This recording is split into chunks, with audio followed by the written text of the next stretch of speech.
All right, so there's this one question that's been stirring up some pretty intense, often heated debate for, wow, almost 200 years now. It's a question with deep roots in American history and theology, and today we are going to unpack it. So let's just get right to it. Are members of the Church of Jesus Christ of Latter-day Saints Christian?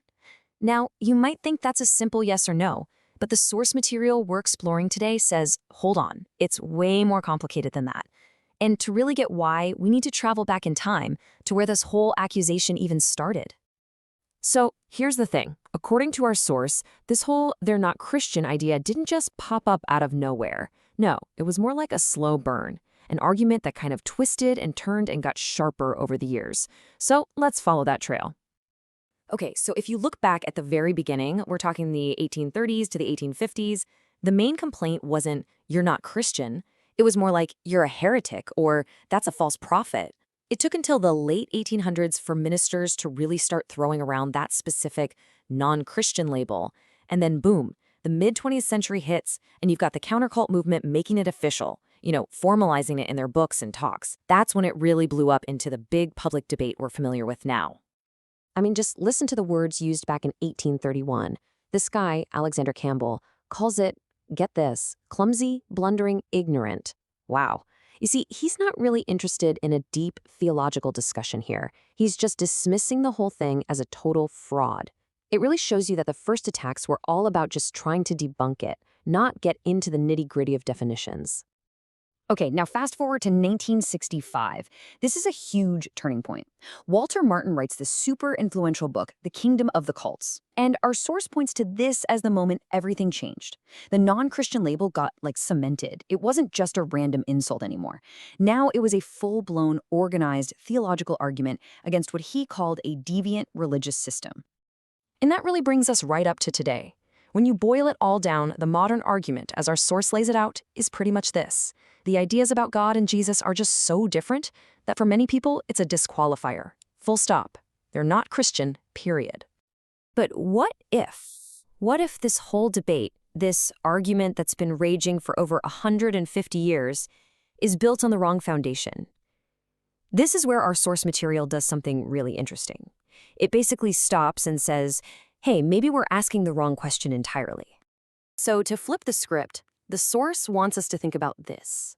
Instead of asking who fits our 21st century definition of Christian, let's try this question. If Jesus himself showed up on Earth right now and looked around at all the thousands of different Christian churches, which one would he recognize? Which one would he say, yep, that's the one I started? Okay, so to even begin to answer that question, we have to get our heads around two very different ways of looking at Christianity that the source lays out. Let's call them two models.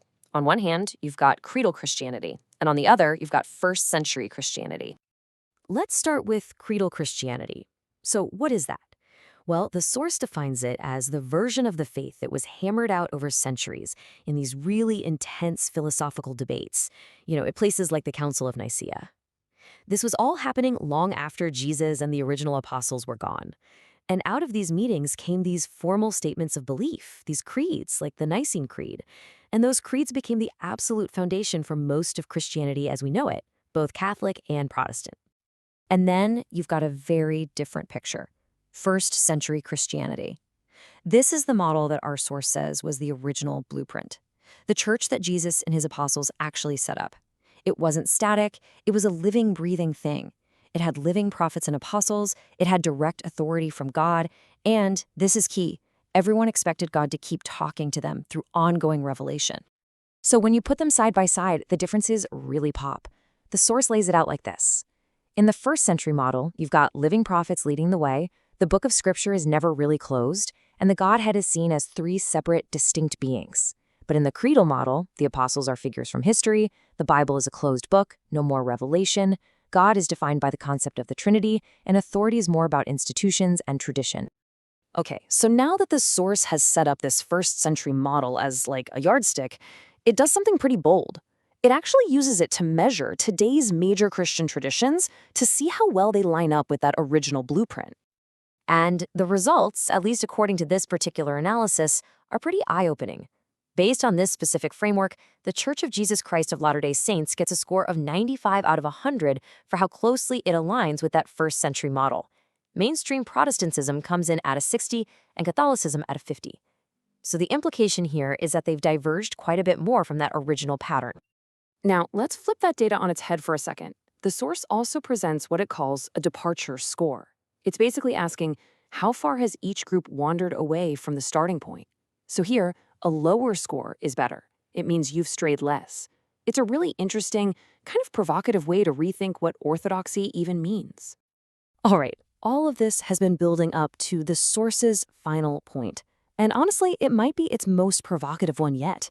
It's a historical parallel, an analogy, that tries to connect this whole modern-day fight directly to the very beginnings of Christianity.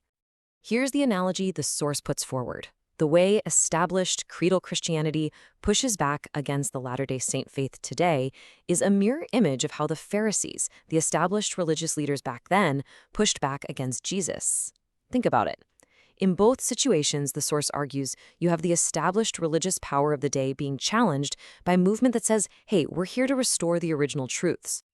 And the source really drives this home with a powerful summary. It says the opposition comes from the very same source as that used against the first-century church.